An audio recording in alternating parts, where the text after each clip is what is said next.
Iya, shalom saudara, selamat pagi. Saya percaya kita bangun dengan tubuh yang sehat dan tidak kurang suatu apapun, semua karena anugerah Tuhan. Iya, biarlah kita mau tetap setia mencari Tuhan, memuji menyembah Dia, biar kita mengisi hari-hari kita untuk selalu dekat dengan Tuhan. Karena kita ada di hari-hari yang terakhir, di waktu-waktu yang terakhir. Biar iman kita semakin dikuatkan. Karena untuk selama-lamanya Tuhan itu setia, dan karena itu kita juga untuk selamanya mau terus memuji menyembah Dia. Mari kita satukan hati kita berdoa. Bapa, terima kasih Tuhan buat kebaikan-Mu pagi hari ini, anugerah-Mu, kesetiaan-Mu yang masih kami rasakan. Kami bangun dengan tidak kurang suatu apapun.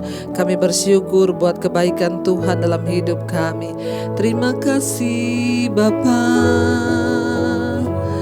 Terima kasih Tuhan, kami memuji menyembah-Mu, kami bawa korban syukur penyembahan kami Tuhan, biar mulut kami memuji nama-Mu, sebab Kau yang layak Tuhan. Oh, selamanya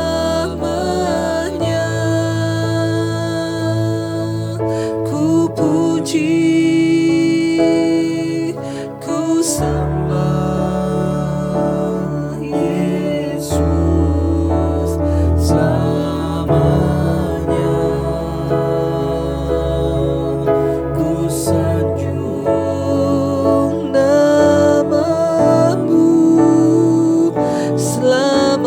Tuhan selamanya,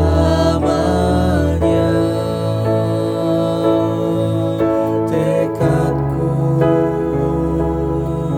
senangkan Engkau selamanya. Kaulah segalanya sampai selamanya, selamanya. Ku puji, ku sembah Yesus selamanya. Ku sanjung nama-Mu selamanya, selamanya. Tekadku senangkan Engkau selamanya. Kaulah segalanya selamanya, selamanya. Ku puji, ku sembah Yesus selamanya. Ku sanjung nama-Mu selama-lamanya, selamanya. Tekadku ya Yesus senangkan Engkau selamanya. Kaulah segalanya, Kau segala-galanya, Tuhan yang kami sembah, Tuhan penyembuh kami, Tuhan penyelamat kami, Tuhan Kau pemulih bagi kami. Kami mau selalu menyembah-Mu,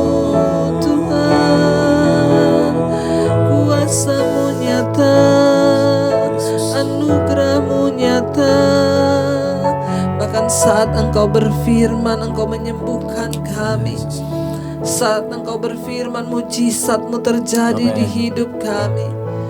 Kami mau percaya Tuhan, bahwa Engkau Tuhan yang ajaib bagi setiap kami.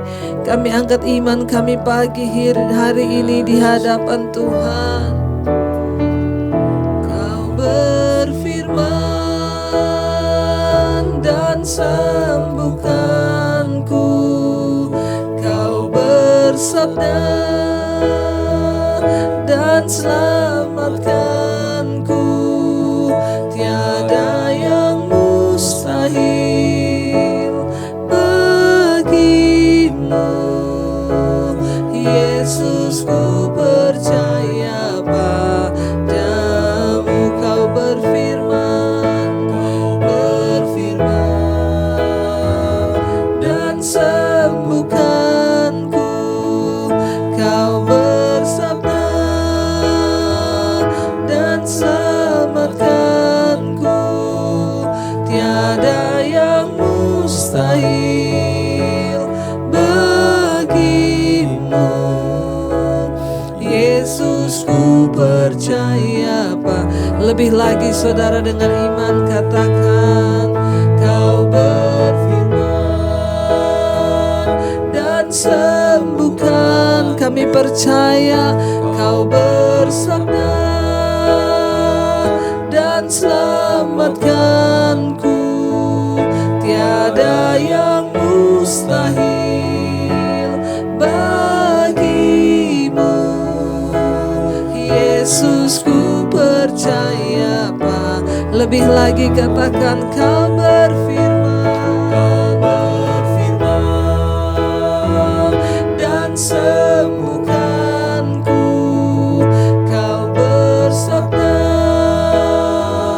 dan selamatkanku. Tiada yang mustahil bagimu. Yesus, ku percaya. Sekali lagi saudara, katakan, Kau berfirman dan sembuh. Kami sembuh Tuhan saat Engkau berfirman, saat Engkau bersabda, Engkau selamatkan. Tiada yang mustahil bagimu.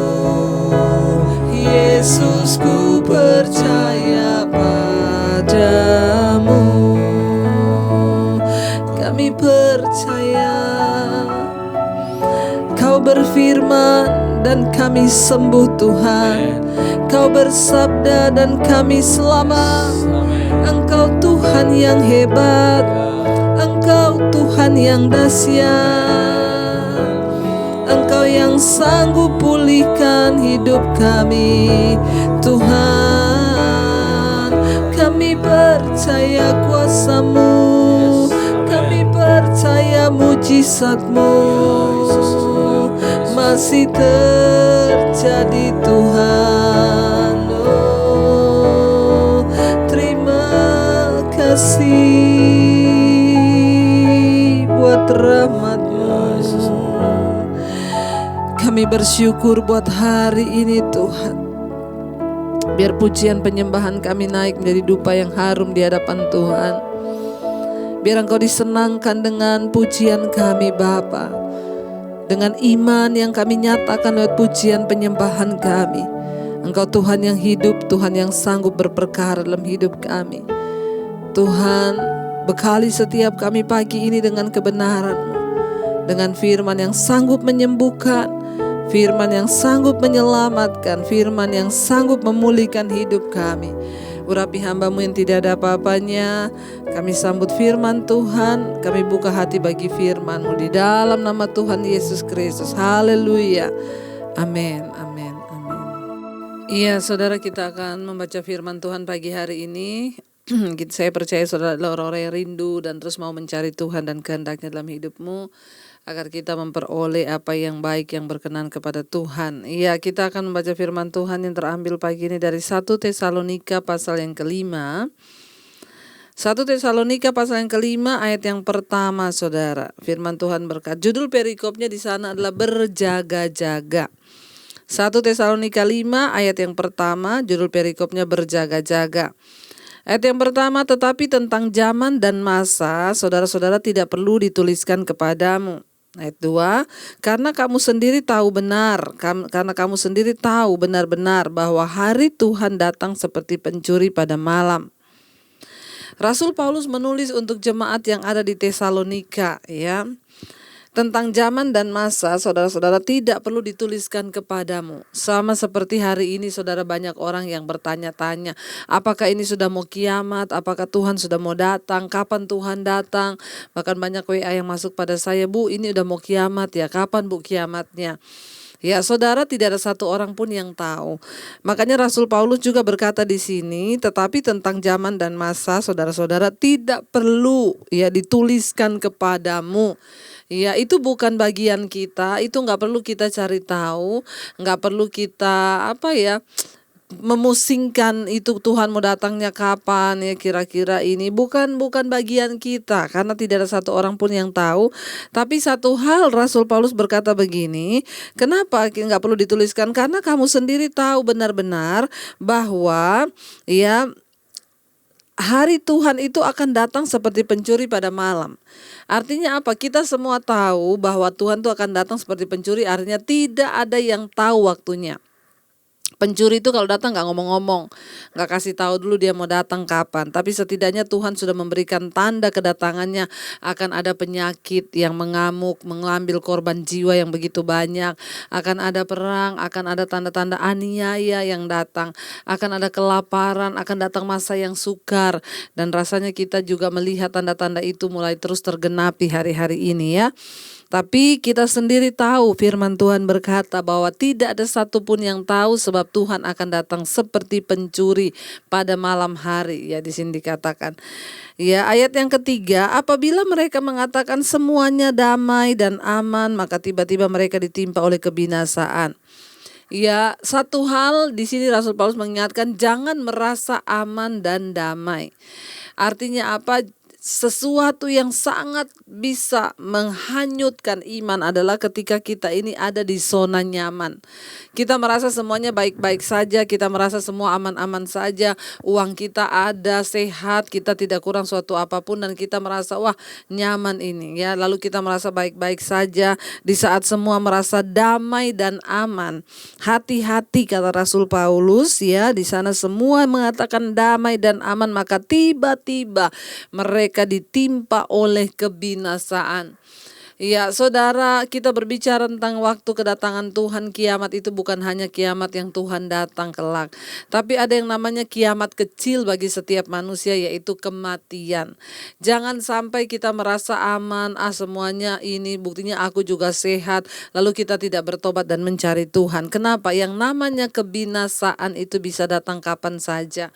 Kebinasaan bisa menimpa kita kapan saja, nggak peduli mau orang kaya, orang miskin. Ya, yang namanya kebinasaan itu bisa datang menghadang kita, bahkan datang tiba-tiba. Kematian itu nggak ada yang tahu. Ya, jangan merasa damai, jangan merasa aman atas hidupmu, tapi mari kita terus mau berjaga-jaga dan berkata, Tuhan, kami perlu Engkau, kami perlu untuk terus dekat, kami perlu perkenanan-Mu. Biarlah kita punya sikap hati yang seperti itu, saudara ya. Seperti seorang perempuan yang hamil ditimpa oleh sakit bersalin, mereka pasti tidak akan luput. Ya, jadi kedatangannya itu tiba-tiba seperti seorang wanita yang ditimpa rasa sakit bersalin. Ya, karena itu perlu kita berjaga-jaga senantiasa menyerahkan hidup pada Tuhan, dan bukan cuma itu saja, kita perlu untuk sungguh-sungguh meminta petunjuk Tuhan untuk menjalani hidup ini. Karena apa? Kita gak pernah tahu apa yang akan ada di depan. Jangan sampai tiba-tiba kebinasaan menimpa kita. Ya, seperti perempuan yang mengalami rasa sakit bersalin. Ya, mereka pasti tidak akan luput, kata firman Tuhan. Ayat yang keempat, tetapi kamu saudara-saudara, kamu tidak hidup di dalam kegelapan, sehingga hari itu tiba-tiba mendatangi kamu seperti pencuri. Ya, ini saudara garis bawahi. Tapi kita, saudara dan saya, kita bukan orang-orang yang hidup dalam kegelapan. Kita bukan orang yang merasa semua aman-aman, damai-damai, nggak ada apa-apa, lalu kita terlena dengan dunia. Kita bukan orang yang hidup dalam kegelapan yang tidak mengerti Tuhan. Kita bukan orang yang hidup dalam kegelapan yang tidak mengerti waktu dan tidak mengerti firman dan tidak mengerti bahwa kita harus berjaga-jaga.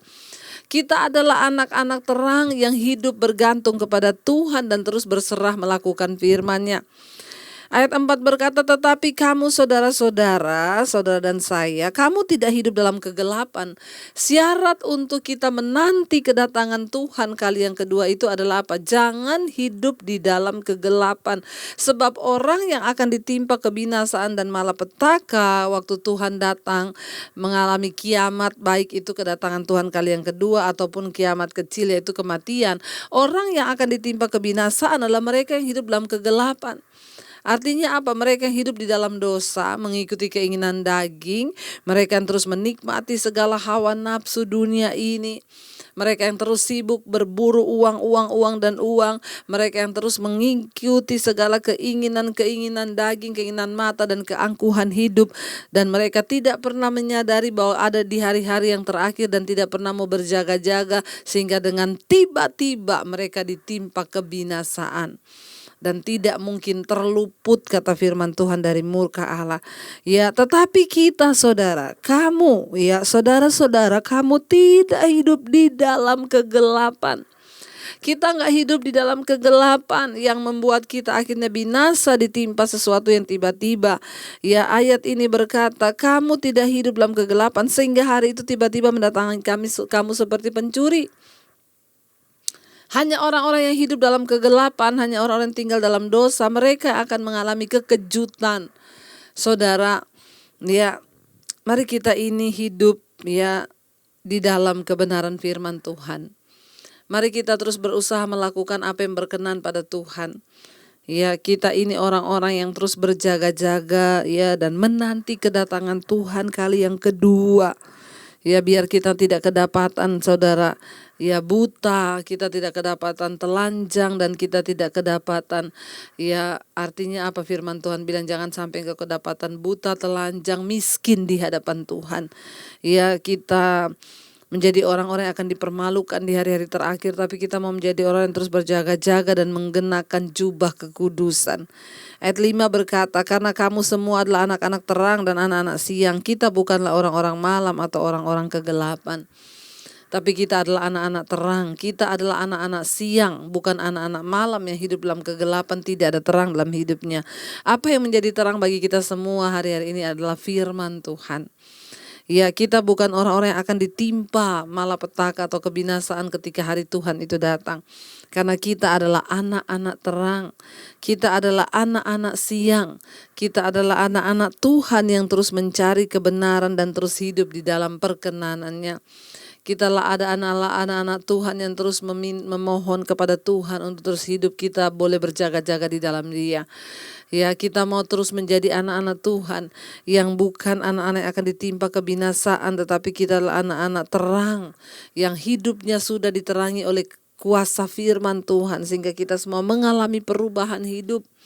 Kita semua mengalami pertobatan di dalam Tuhan. Kita semua mengalami anugerah, kita semua sudah diterangi jalan hidup kita oleh kebenaran firman Tuhan. Sehingga kita bukanlah orang-orang yang ditentukan untuk binasa, tetapi kita menjadi anak-anak yang hidup di dalam terang Tuhan.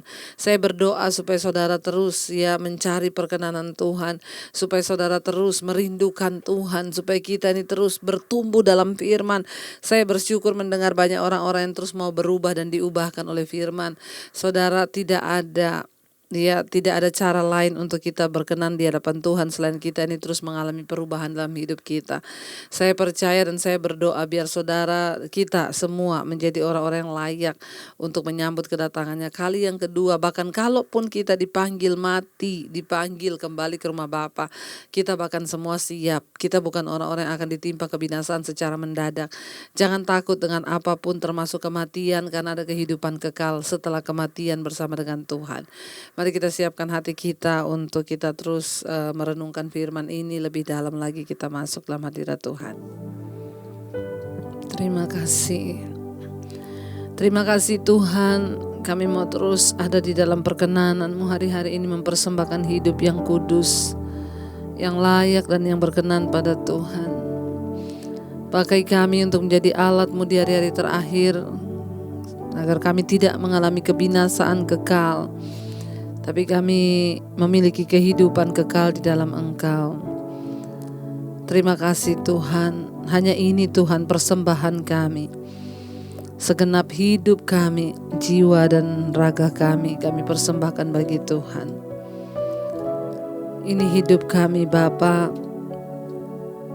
ini roh, jiwa dan tubuh kami. Terima kasih Tuhan.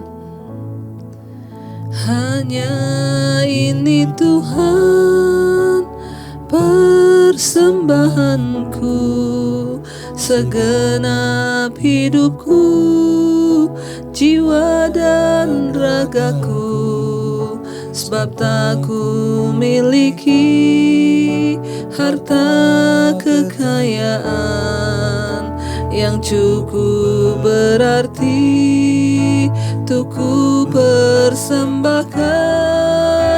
Hanya ini Tuhan permohonanku, terimalah Tuhan persembahanku. Pakailah hidupku sebagai alat-Mu. Seumur hidupku hanya ini Tuhan, hanya ini Tuhan persembahanku. Segenap hidupku, jiwa dan ragaku. Sebab tak ku miliki harta kekayaan yang cukup berarti untuk ku persembahkan. Hanya ini Tuhan permohonanku, terimalah Tuhan persembahanku. Pakailah hidupku sebagai alat-Mu seumur hidupku. Terima kasih Bapa.